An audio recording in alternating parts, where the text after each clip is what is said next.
everybody, and welcome again to another episode of Design Recharge. I'm Diane Gibbs. I'm an associate professor of graphic design at the University of South Alabama, and I do this weekly web show for designers at all levels. It's really to motivate, inspire, to connect, and educate about all different kinds of topics for freelancers, for people working at regular big corporations, and maybe you're the only designer, or maybe you're in a big design firm and you just need some different kinds of inspiration. And today I'm really excited to have Laura Drapac.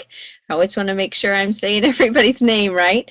And she is a designer, but she's also a letterpress printer.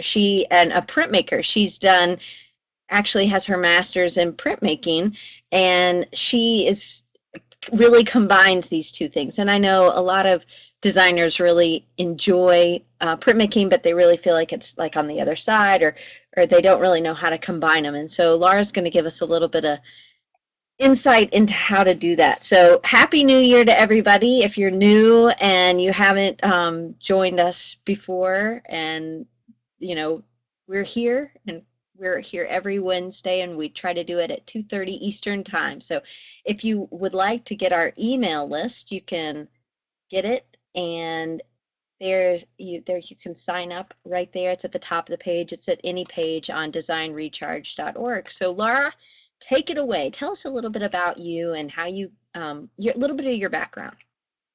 Sure. Well, thank you, Diane. I want to thank you for having me and here to represent Triple Threat Press. My name is Laura Drapac.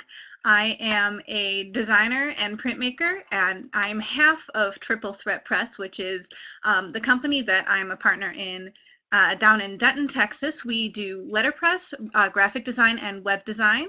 And my other half, Dave Cohen, is sitting in on chat right now, and he lives down in Denton with me, and we run this company together. Cool. So where did you go to school, and what did you study undergrad? I did my undergraduate degree at Ohio University in Athens, Ohio, and when I was in Athens, I got BFA in graphic design and printmaking. They're two separate departments, and I double majored. So when I got out, I had this background in two fields that are so I think much you froze alike, on me. and uh-oh. Can you Um, see me now? Hopefully you'll be back, and maybe I it's hope just I'm me. back too. There, Um, oh, there you are. I hear you now. okay. It Hi. it froze Sorry. on me. I am so sorry. And just so you know, for everybody, there's a chat window, so you can actually type questions in, or you can submit a question right underneath Laura. There's a big button. You can do it there. Or if you would like to connect with us in other ways later on in the show, we'll be giving our Twitter and Facebook and stuff like that. But sorry, if it ever does crap out and it freezes for too long, what you can do is refresh the browser. And this is for Laura or for anybody else watching. Usually we don't freeze for too long, but sometimes it does happen. Technical stuff, where it's, we just roll with it. Anyway, so you were saying, and I'm not sure so where did you come up with the name Triple Threat Press? And how did you decide you wanted to open your own press? That's a good question. Triple Threat Press was named as such because we do three things. We do letterpress, web design, and graphic design. And so we wanted something that would kind of share with people that we were multifaceted. We do have a root in design, both of us. Both Dave and I have a background in graphic design and web design, and I am primarily the person who has a background in printmaking, although Dave is now trained in letterpress, so that's great. So we can both print.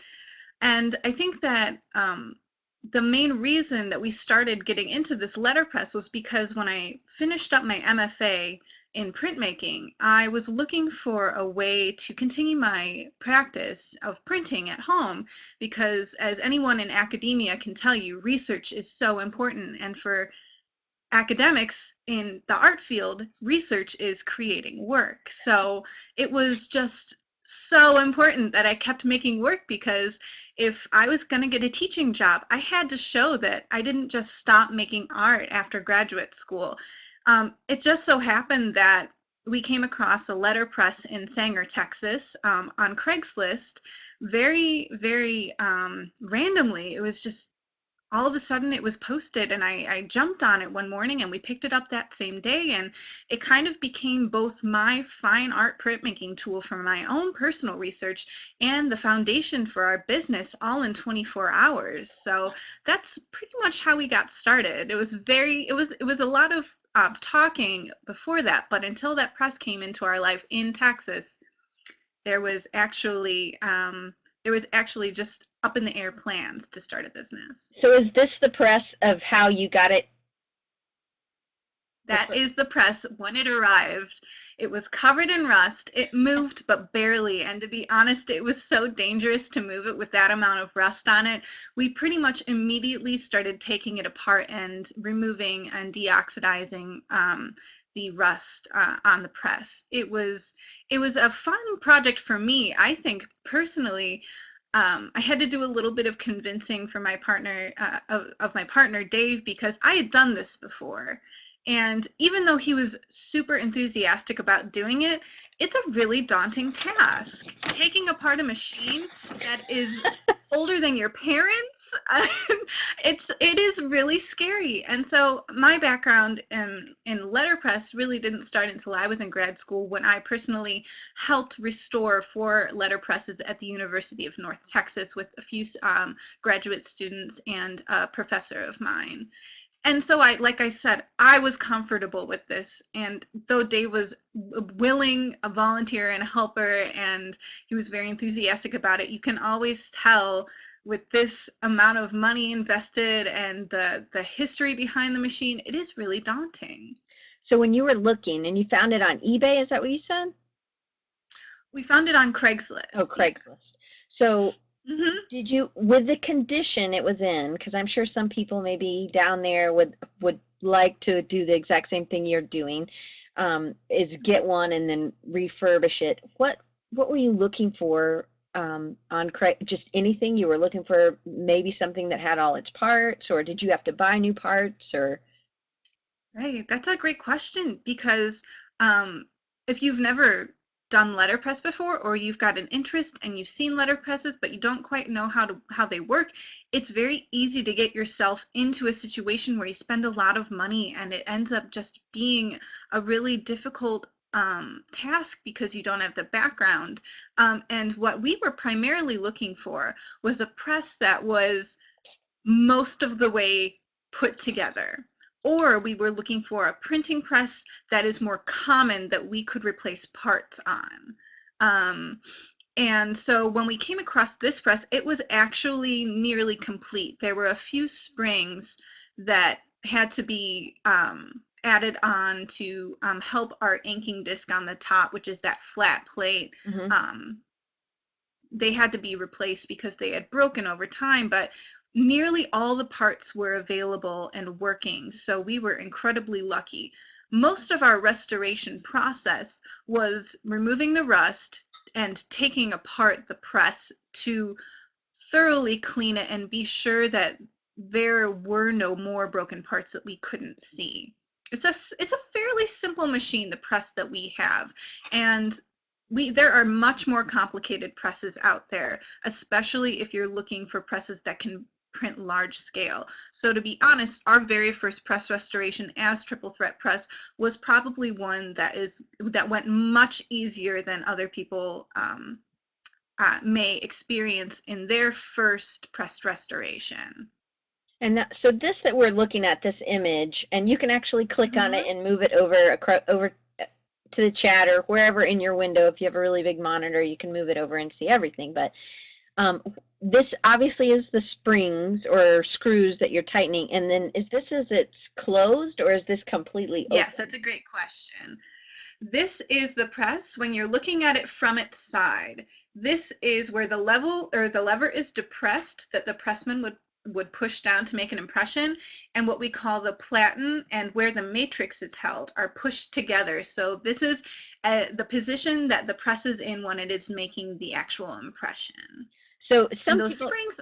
Oh, go ahead. Go ahead. Tell us what a matrix is, because that's where you hold your type, right? And all your lead and everything Yeah. else. So, Exactly. Yeah, your matrix is, in a very basic sense, your reproducible surface. So your matrix can be a woodcut, it can be lead type, it can be linoleum that you've hand cut, it can be metal type, or it can be a photopolymer plate, which is what we work with, which is simply a computer output turned into more or less wood or metal type. cool. All right, so let's look at another image from this restoration. Let's see. This is Dave really busy. It's much cleaner. It looks Yes. brand new now. Yeah. And we were really lucky in that we have a home studio space. So a lot of these photos you're seeing are the back porch that the studio goes out onto, the studio space and or the studio or the space very close to the studio. So we were lucky in that over the summer while we were restoring this, when we had free time, we could just go to the studio space, shut the door, keep the cat out, and just wax this thing to keep it from oxidizing. We could repair springs, we could oil it and grease it to prepare it for printing, so that it was very close to us. We were always kind of fiddling with it. And I think that's a good thing to know, is that you need to be very devoted to this kind of project, because it's so easy for it to get out of hand or out of sight, out of mind. It's which is what happens with a lot of people who own letterpresses who are trying to restore them. It is a daunting task, and for us, because of its proximity to our living arrangement, we were just lucky enough that this is something that we kind of had to take care of, because it was right there. It was a constant good nagging force on us to finish the press. Right. So Well, so how long from the day you picked it up to the day it was ready to do work for you or for clients or things like that? How long did that take? it's a great question. Well, I believe that we picked up the press in early July of 2012, and I think that we printed one of our first items probably in August. So it was a pretty quick turnaround. But like I said, we had a little experience, and it is a smaller press. The other restorations that I helped with, the timeline was a little bit more extended because of the scales of the presses being much larger. So as your press grows, your timeline also grows. Right. Well, so how much upkeep per week does it take in oiling and waxing and things like that? That's a great question. Our press, because it is small, is a minimal amount of upkeep. We re-level the platen, which is in that compressed Hmm. position. The platen is what pretty much keeps everything level and printing evenly. We re-level the platen most every print job that we do, because of temperature changes and things along those lines. And we tend to oil our press. Probably not as much as we should, but it does get oiled, I'd say, like once a week, Okay. to once every 2 weeks.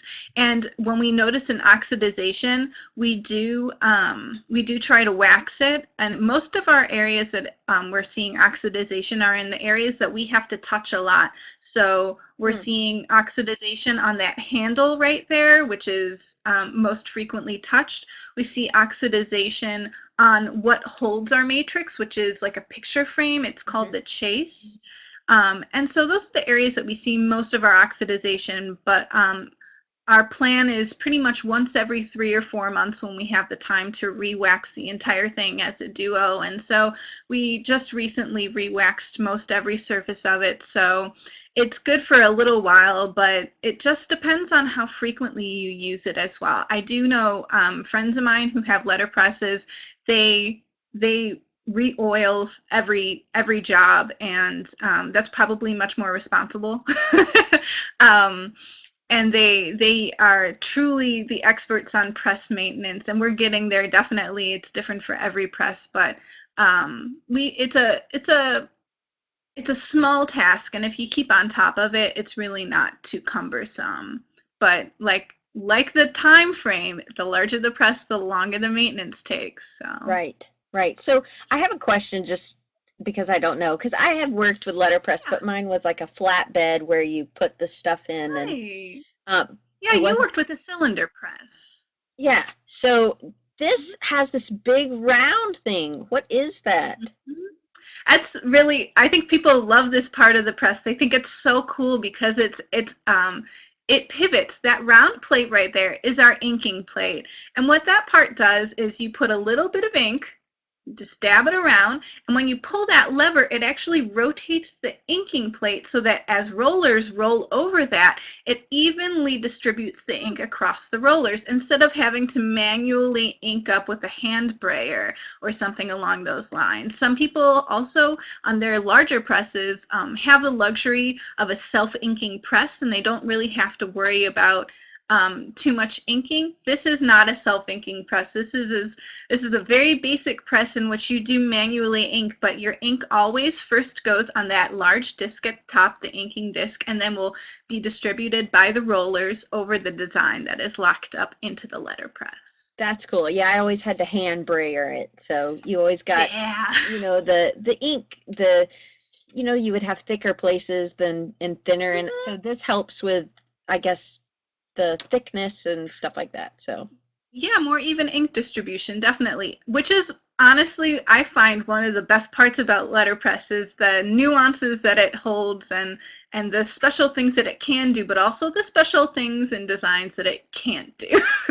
yeah, yeah, definitely. Well, what is the name of this press that you got? That's It's a great question. This is a Kelsey 5x8. It is called the Kelsey Excelsior, which Ooh. is very dramatic sounding for such a tiny press. So But the how, Kelsey Excelsior, go oh, go ahead. ahead. No, how old is it? I was Oh, going to say. that's a good question. Our press, I believe, is a Model P, and I think is from the 1940s, Oh, approximately. So it's pretty old. It's not as old as a lot of the other presses that I've worked on, but in reference to human beings who are alive today, it's older. but it's in great shape. I mean, you guys did a great job restoring it, and I think it really helped that you knew what you were doing. So that was good.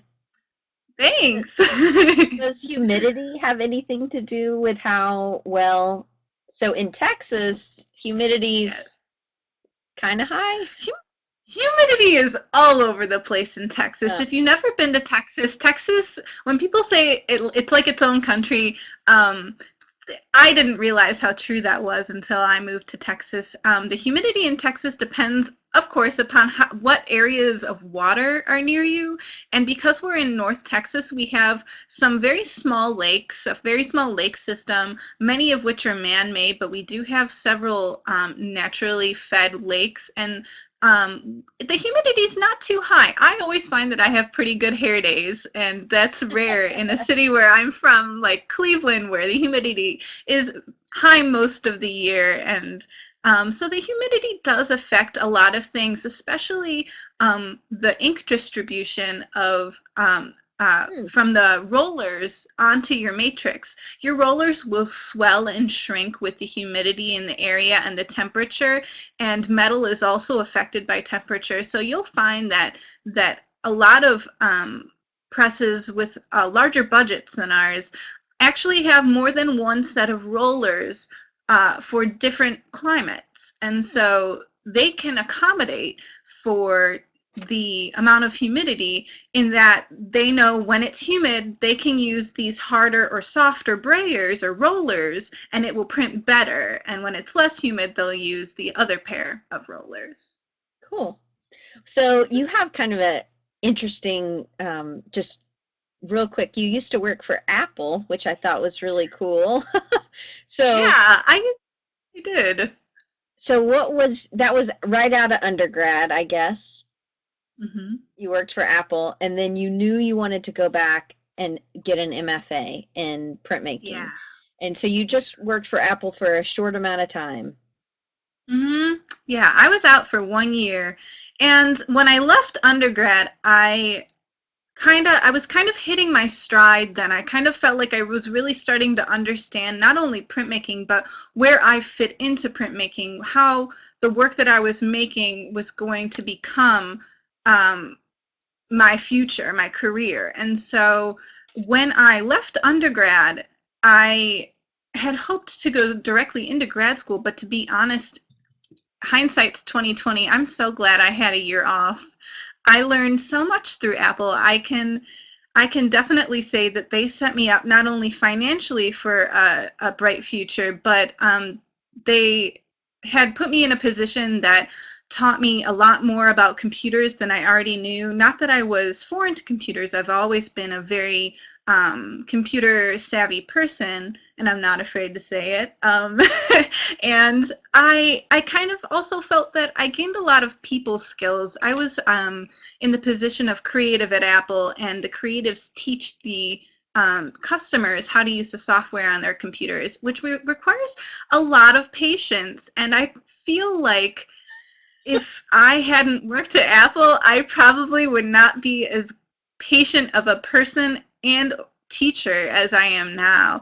I feel as though it was probably the best thing that could have happened to me right out of undergrad. So I'm really thankful for my time at Apple, and I constantly recommend work at the company to other people who are looking for jobs, who are unsure about working for the company.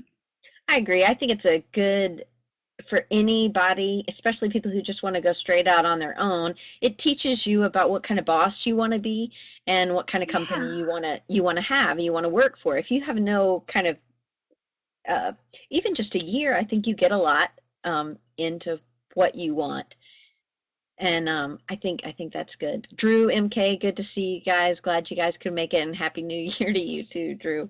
Um, so I'm really just impressed that you got this press in July, and then by August you had opened an Etsy store and you were making stuff and selling stuff. That is like amazing, and you should be so proud. Can you tell us a little bit about what, I mean, you're pretty new to Etsy, and if you guys don't know, I will put up her Etsy store or their Etsy store, Triple Threat Press. It is more than one person. Don't want to leave Dave out. Let's see, here is Triple Threat Press right underneath her Etsy store. So I know you had a ton of stuff at Christmas for the Mhm. new year and stuff like that. And I'm going to pull up a picture right now. Um,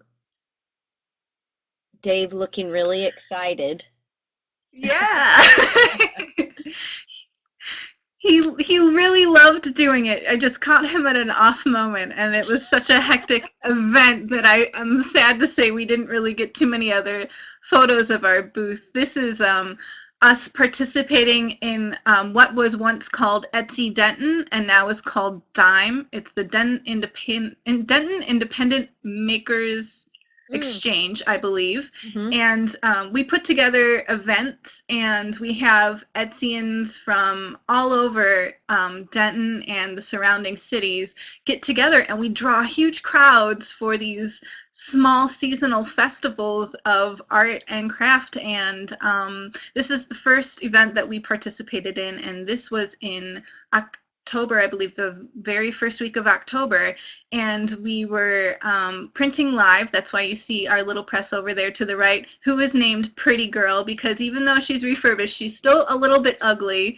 Um, and we sold items, and this was really our first headway into our Etsy business. We had an online storefront, and we thought we'd start with a bang and went live and in person. So that So was that event. had you met some other people that were Etsy sellers before this, or did that get you some good connections, or?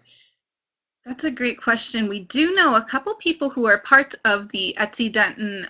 They kind of head up the group. A friend of mine named Rachel, who was doing her bachelor's at the University of North Texas while I was there doing my master's. She is a really prominent Etsy bag maker, and she she unknowingly chose Triple Threat Press to participate in this juried um, event without even knowing that it was us. So she helped us very unknowingly, which gives me confidence because I kind of want to say that she was trying to help us out, but I know in fact that she had absolutely no idea that she was who we were, and she couldn't have. We were brand new. We had attended this event, which is a wonderful event. Everybody in the Denton art scene knows about this event and looks forward to it every 6 months or so. And so it was really an honor for us to be able to participate in this. And it was kind of the the positive reinforcement that was kind of in the back of our minds when we were starting our Etsy store. We kept thinking, okay, well, if we don't really immediately sell anything on Etsy, there is this great event coming up. And we knew we would sell something in person because everyone who had seen our objects in person had said, wow, no, I would buy this. This is really nice. Right. Well, so and that is a challenge because Etsy's so big. If you're watching and you're new, Etsy is this worldwide group of crafters, and they sell vintage stuff. They sell all kinds of there. It's all kinds of makers are putting things together and selling, and you can have a wide range of kinds of things. If you want something crocheted or you want, some a table made, people are making furniture or whatever. So it's really interesting. It's a great avenue but it kind of is hard to break in sometimes. So can you talk a little bit about that and how you got over that hurdle? Yeah, we made our first sale on Etsy, I believe the day before Black Friday. And it was a pack of cards. So it was a 10 pack, and we're super grateful for the people who purchased them. And we really honestly, like most Etsy sellers, we didn't know if we were going to sell anything else. And so after we sold that first item online, a lot of purchases started to come in, and they were all for our seasonal items, which we specialize in. We do put a lot of work into designing them, and they're kind of like, I guess, how I was talking about artist research for faculty members. They're kind of like our research. They're our bread and butter to kind of show off the talents, or they're the opposite of the bread and butter. They're there to show off our talents, and they are there to kind of reel people in. If we can show them what we can do, hopefully they'll want us to work on their project. The majority of our money is actually made through custom orders, though we love our holiday items and we put so much work into them. We make the most money on custom orders, and I can see one of our customers is actually in the chat right now. His name is Sean Starr, and he runs Star Signs, and he's a traditional sign painter. We just finished up a run of business cards for him, and it's just a wonderful, Etsy itself is a wonderful way to network because that's actually how Sean found us. He saw a listing on Etsy and he purchased a listing essentially, and he found us online. And so it's just, I kind of believe, another online presence that you can have, even if you are not particularly avid in other online presences. You're not particularly an avid Facebooker or anything along those lines. I kind of feel like Etsy is just another bulletin board. It's another way to put yourself out there, but it's wonderful because it has that visual presence and it's got a great interface that is easy to walk your way through. It's intuitive. Yes, I love Etsy for sure. And it's a great place for inspiration as well as to make good connections. So I've also have used it and made great connections with other Etsy sellers too. So that's cool. Um, what are the plans for your Etsy store? So I know in the holidays, I mean, you have custom, obviously you're always able to do custom, and Laura, you design, so you can design all kinds of things that are fit within that 5 by 8 Hmm. framework, correct? So Hmm. what kinds of Yeah. things could you design, and what else? What are your plans for your Etsy store? It's a great question. I feel as though we're probably going to stick to primarily holiday designs, though we do have some thank you cards, keep in touch cards, and birthday cards coming up. We have several Valentines that are going to be listed very soon, probably within the next day or so. And we're excited because, like I said, that stuff is really fun to make and print, and it's it's mostly I think because we love printing, we are always going to want to keep those in the store and always have, items in our hands. We're very tangible people. I know myself particularly. I love holding onto a product. So we'll probably always be making the cards. That's just the fun part about our Etsy store. And I think we're going to get much more into custom jobs listings because we actually have a new press and it's larger. So we're going to be able to print up to 13 by 19 inches eventually. It's going to Wow. be a little bit of a restoration project, but hopefully it'll be coming soon. The press is in Cincinnati right now. And so we'll be expanding the scale of our products as well. And I find that to be, I don't know, to me, very, very exciting. That's cool. Well, it really is this love of design that you're putting into. So I want to talk a little bit about the process. So I know because Megan is down there. She and I work together, and she's the printmaker at the University of South Alabama. And she brought this cool new thing I didn't know about. I thought all you were doing was this wood type, and I'm like, holy moly, how does she do all this and have all this cool stuff with all these designs? So you're using this really neat, I don't know how new or how old it is, but can you talk a little bit about the polymer plate process?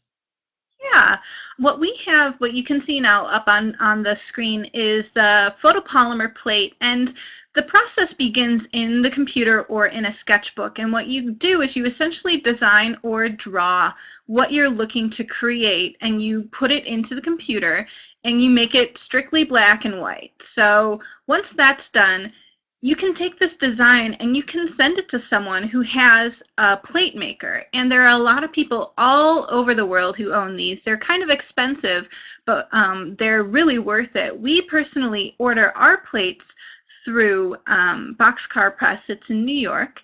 And what Boxcar Press does is they take our design and they make a photo, like a stencil that will essentially protect this photosensitive plate from light. So wherever you're seeing the letters on the plate is where the plate was protected from.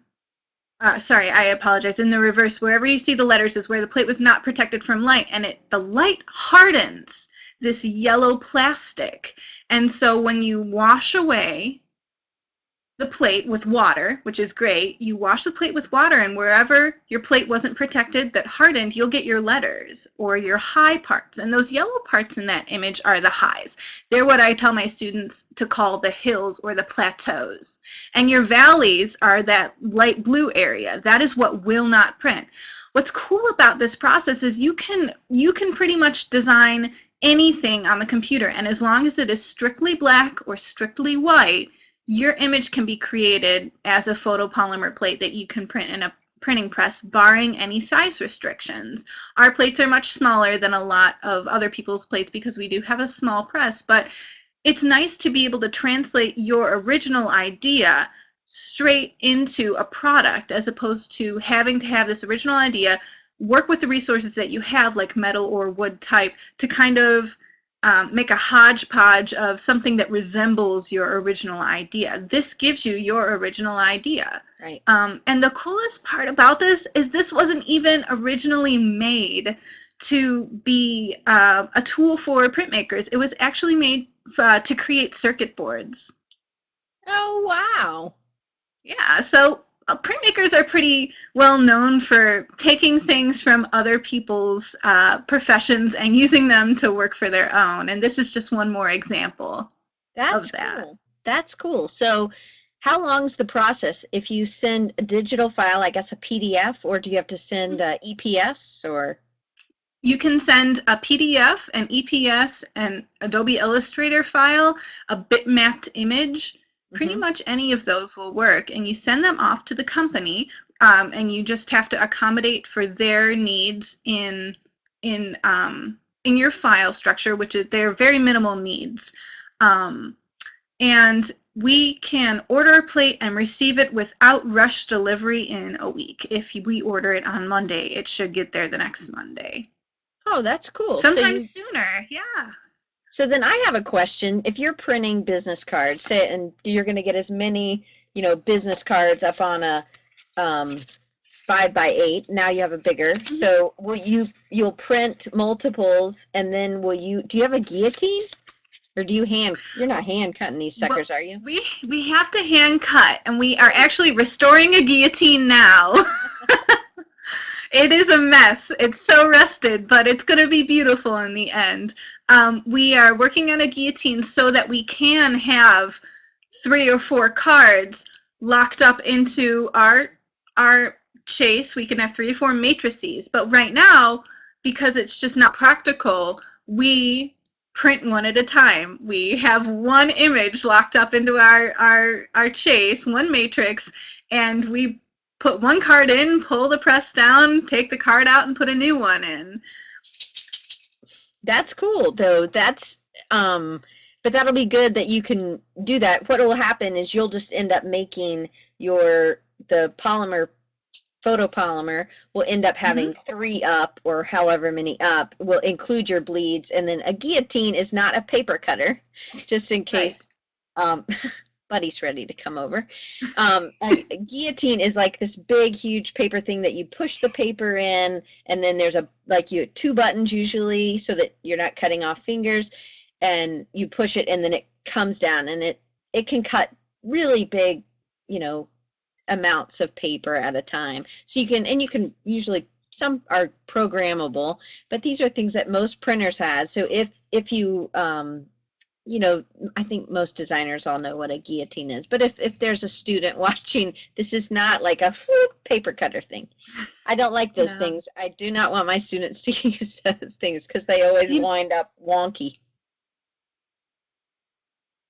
they get really scary too in a classroom setting. They're actually in a lot of ways not up to OSHA code, especially the old ones, which is what we're going to be working with. So we have to be really careful, and we have to be properly trained to use these things, which is a, a completely different end of letterpress that isn't probably we might not even touch on is the classroom. It's actually not too many places offer letterpress as a class because it is really dangerous according to today's safety standards.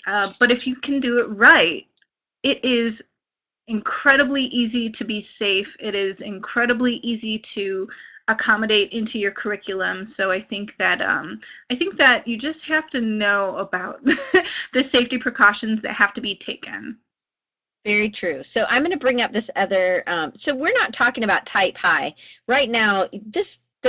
The bottom of the valley to the top of the hill is how many millimeters or inches or picas or It pixels or it whatever. is it is minimal. It is minimal. I would say it's between 1 and 2 millimeters high. It's Okay. really shallow, and it depends on the type of plate that you have made, which depends on the type of press that you have. So some plates are thicker because you have to put them on what we call a boxcar base. It's made by the Boxcar company. It's just a piece of aircraft aluminum that is perfectly level that you can stick this photopolymer to with an adhesive back, and it will bring it up to what we call type high, which is the height at which the rollers can roll across only the areas that you want to print and distribute ink evenly.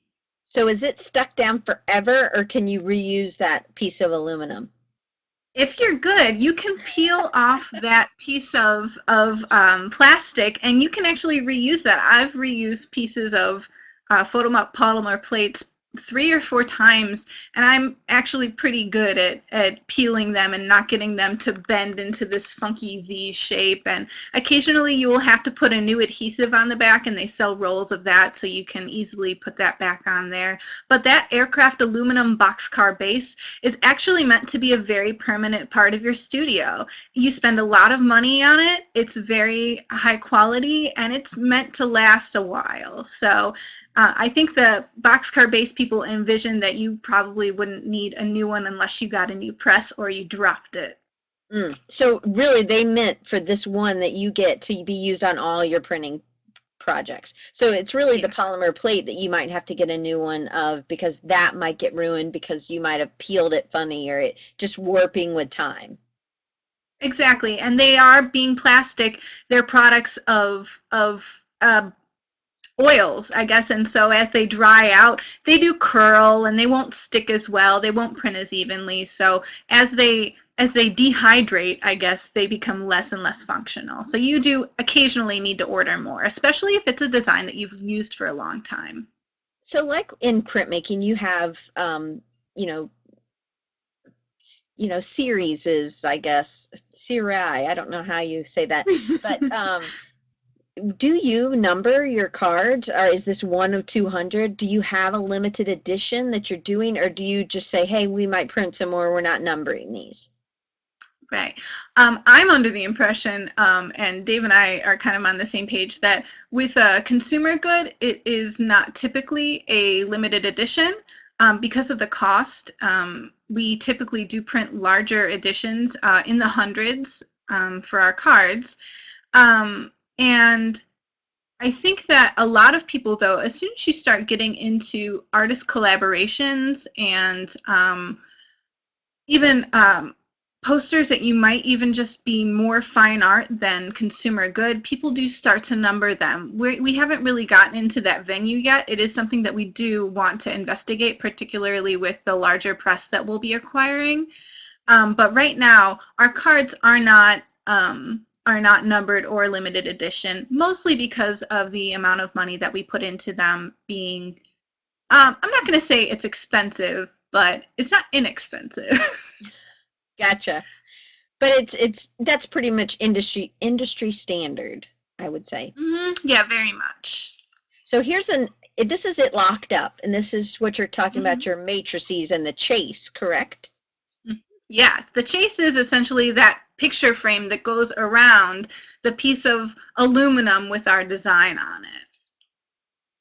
And so then you have, it looks like wood pieces, which we would use if you were setting wood type in here, which you could set wood type in this chase or lead type. hmm It would have been done like that many years ago. But so now you have this and you just kind of have it. Is the box thing come with this grid on it? Yes, it does. It's nice. You can position it if you would like within the grid if it's going to help you with registration. Some people do find that with multi-color designs, having more than one plate, it's helpful to be able to use the grid to stick your plate onto your boxcar backing. That's cool. That's really helpful. So I was going to ask you hmm about registration and doing multiple colors. How are you, say if there was a big flood behind of all one color, except you were going to leave where this was white, and then you were going to print a color inside where the type was. Say it was a flood of red, and then you were going to print the type with black or something. Um, is registration, are you able to get pretty tight, or is it just have to do with, you know, what your client's going for or what you're going for? That's a good question. Typically, when you're looking for really tight registration, what you'll do is, and I'm sure designers who have designed for print before are very familiar with this, you'll have crop marks and you'll have registration, they look kind of like a bullseye. You'll put those in your design, and when you're printing, your goal is to get those to perfectly align so that you don't have to worry about guesswork. If as long as all of your bullseyes are lined up, everything should be in check if you did the design correctly in your computer.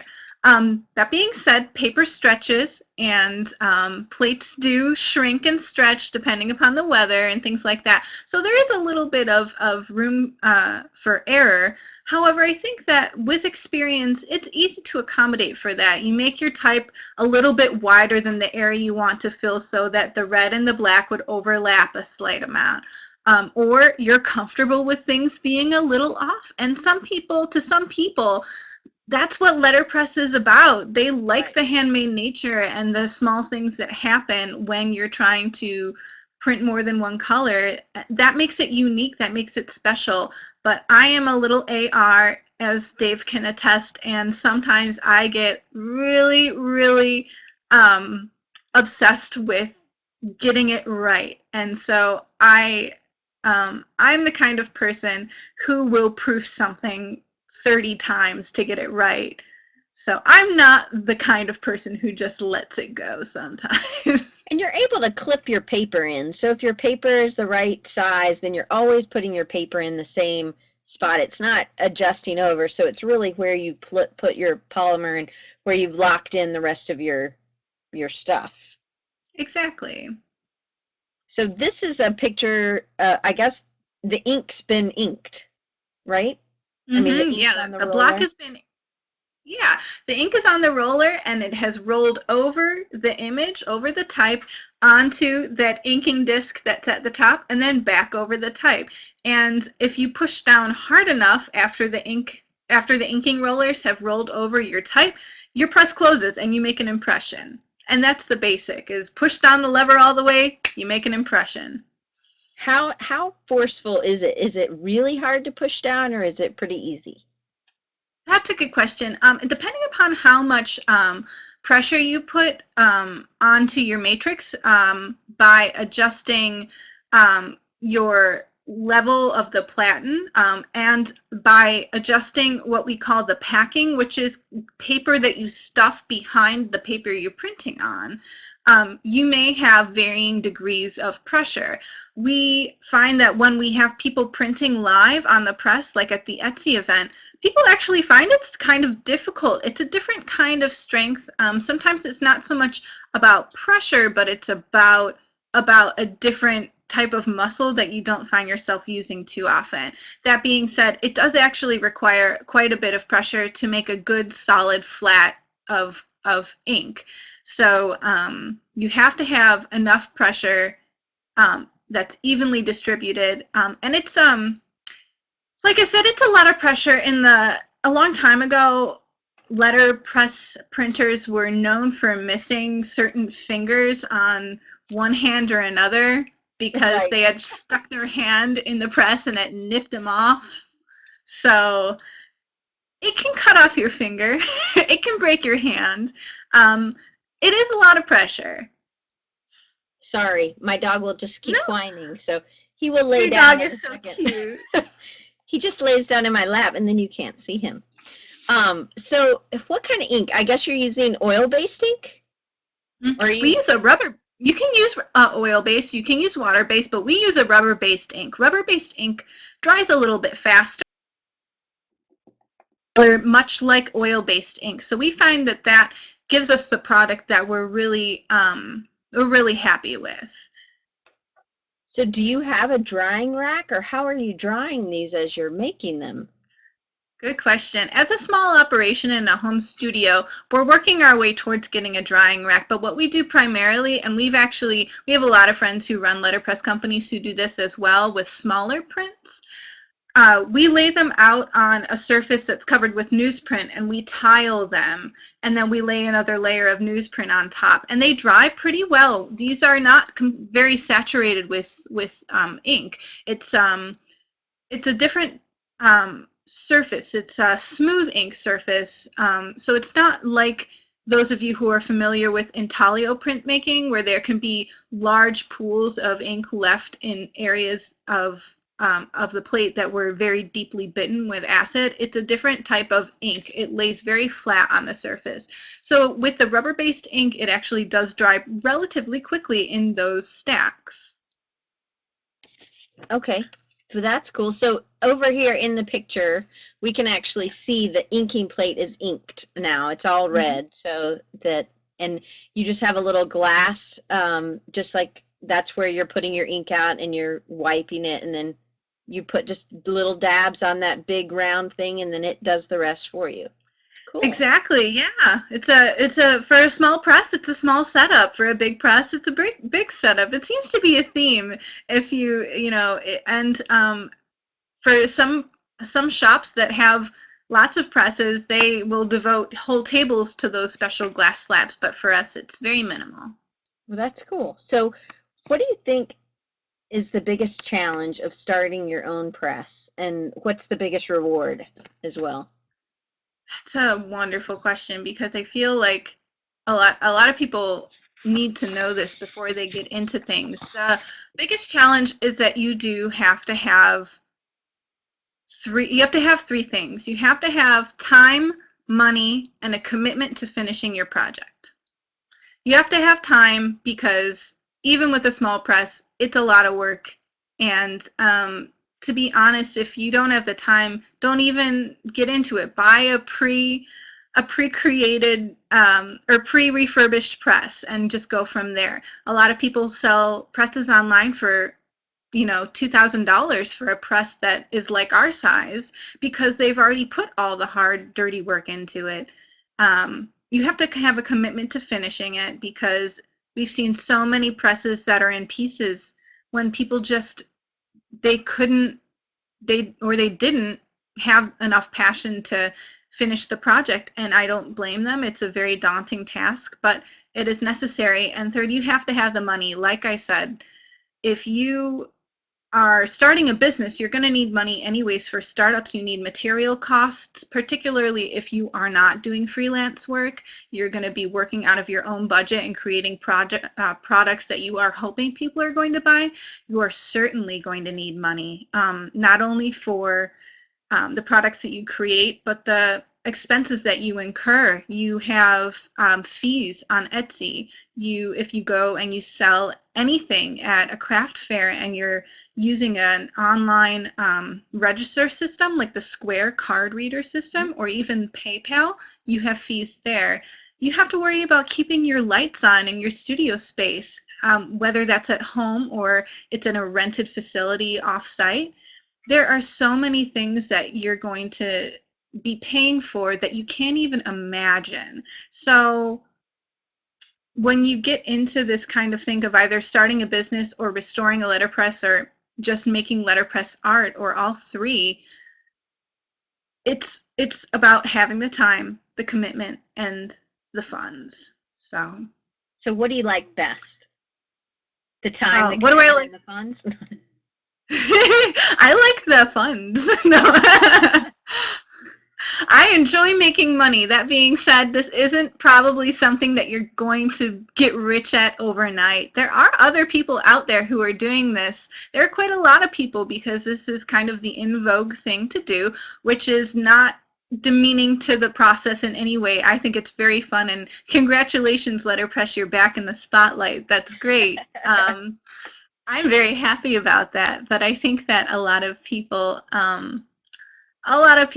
are finding it enjoyable, and so you're going to compete with a lot of people to sell your product. So how do you stand out? How does Triple Threat Press stand out among other letterpress places? What's your thing that That's a good question. makes you sparkle? That's a good question. Well, I think we have a special devotion to community. And so we get the word out to a lot of people in our area. And we try to make it known that it's incredibly valuable to hire a local business to do your work because when they're charging you taxes, those taxes come back to you. And I feel like a lot of local businesses, they toot their local business horn, but they don't quite know why you should shop local. They've heard people say shop local and they just can't back it up. But we truly mean it. We're very invested in the progression of our city, Denton, Texas. We want things to improve for the city. Not that they're bad at all, but we think that it could be more of an artist hub. So we're involved with the community, both in real life and online. We try to make our presence online known through Facebook, MailChimp. We have a regular email that goes out occasionally with promotions and with giveaways occasionally. And so we want people to know that we do care about them. One other thing I think that helps us stand out is our aesthetic. We are very type driven. I love type. It is so important to me. One of the first things that I personally was attracted to in letterpress was the broadsides that I saw being printed for the country music shows and the German Expressionist era and post-German Expressionist era propaganda posters with letter and collage was with the Dadaists and things along those lines. I always found it to be incredibly interesting what they could do with type and how it didn't have to be a lot. I know that Dave and I both have a very similar aesthetic in our design in that people call it distilled. We will make a lot of things and then we'll edit them a lot. And sometimes we take out too much, but I kind of feel like that is that's what helps us stand out is it's not cluttered, it's just enough. We're clean, we're happy, we're funny, but we're well designed. And it communicates. You're not keeping anything in there that doesn't have to be part of that communication. So that's good. That's great. Exactly. Your love for type obviously comes out. I'm going to bring up, we don't have much time left, so I'm going to bring up some more. This is one of the final pieces that you did with that we were showing the process of. And it's definitely, I mean, it looks like you have two typefaces. You're kind of mixing a sans serif, typical, really neat sans serif, and then a more display base for the Merry Christmas. And you did do y'all correctly. So many people misspell y'all. They do Y-A apostrophe L-L, but it's supposed to be you all. Oh. And my friend who is an editor in Denver, I used to always say, well, all y'all, come on, you know, and she's like, Diane, that's like saying no or something. She's like, it's double, you don't need to say all y'all. And I'm like, well, that's what we do in the South. We say all y'all. But at least you spelled it right. And I was very excited about that. This is another piece. And you have a lot of these little books. You want to talk about these a little bit? Yeah. These little books are, they're 20-page pocket notebooks, and they're all hand printed in the cover. The inside is blank. They're also hand bound, and so we sat there in early September through late September, right through right up to our Etsy event, hand binding these little pocket notebooks, and I think we have somewhere near 70 of these things. And so they're all hand cut, hand printed, hand bound pocket cahiers for you guys to write down your wants and desires and to-dos. And this particular book, Dave and I joke around, is kind of my little project because I am queen of to-do lists. If I don't write it down, it does not happen. I have to admit I'm scatterbrained, so this kind of book was right up my alley, and I thought if there is anyone else out there in the entire world that is like me, they will want this book. So I made it for people like me. I like little books too. I'm with you on the list. If it's been a busy day, my hand, this is my Palm Pilot. This is the one God gave me. So I use it very frequently. Many times my hand will be full. So you also have done some promotions and I want to put some of those up. This is for your yeah, free shipping through yesterday. But these are things for people to look out for. So you're doing not only community things, but you're also doing community within even Etsy, I guess. And so that's great. And shipping can cost some nice little pretty pennies. So that's great. Yeah. And we have fun designing these. We kind of consider promotions another way to exercise our design minds and another way for our design aesthetic to permeate the other, I guess, the Etsy sphere or even the Facebook sphere, where people might see our stuff. And if they like the way that's designed, maybe they'll like the way that we design something for them. Yeah, so cool. So you're really not limited on color, and really soon you won't be limited on size. And a lot of handwork, which I love handwork. I think that craftsmanship is really important. And when you're handing a business card, it's important that you have good craftsmanship with that as well. Here's another one. You obviously gave some stuff away. Yes, we had a giveaway, and this actually happened right before the holiday season kind of took off. And what we did was we asked people to sign up for our mailing list. And anybody who signed up for our mailing list up until this one point had their name entered in a drawing, and they could be a winner of a sampler pack of every single one of our greeting cards. So that included one of all of our holiday cards. And I think at that time we had a thank you card and a missing you card or something along those lines. And so they got a sampler pack of 6 or 7 cards just for signing up for the MailChimp. So we do appreciate that people care about us, and we want to show them that we care back. So That's cool. That's great. And you have one more, and then we'll have to yeah. And cut that out. was one of, yeah. This is Go ahead. digital though, right? This is a This is digital, this is, all the past 3 items, with the exception of the background of the first item, have been digital. So we still want to emphasize to people that we're not just a letterpress company. We're web design and we are graphic design. So we do, like I said, try to exercise all of those minds at the same time, and show people what we can do. Because, I mean, not to be stuck up, but we're excited about it. We hope they are yeah, too. yeah, definitely. Well, Laura, we didn't get through all the questions. We'll have to have you back. But this is how to get in touch with them. This is their Twitter handle. And then I would love to have you all back.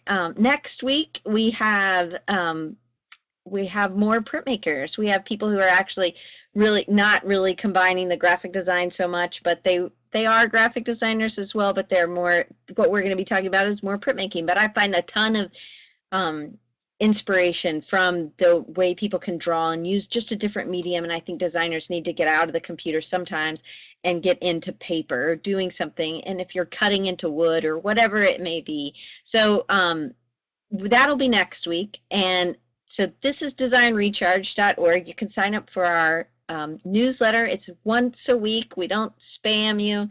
And if you have any questions or have ideas for a show you want to hear, or you have somebody you'd like me to interview, you can email me at diane@designrecharge.org. And here's my 2 Twitter handles. And then also on Facebook. I know I'm rolling through it real quick. I hate to go over. So Laura, I can't tell you. Thank you so much. And we really didn't. I have so many more questions, but maybe we'll just do it like on typography or something and base it, and then you can promote your new line for maybe Easter or Mother's Day or something like that. So, That would be but great. thank you so much, and I'm so sorry we didn't get into any questions. I know Nikki down there was really excited to come, so hopefully we inspired you. I know she's very inspiring to me. So Dave, Laura, keep going and being that triple threat. So thanks so Thank much, and we'll see y'all next week.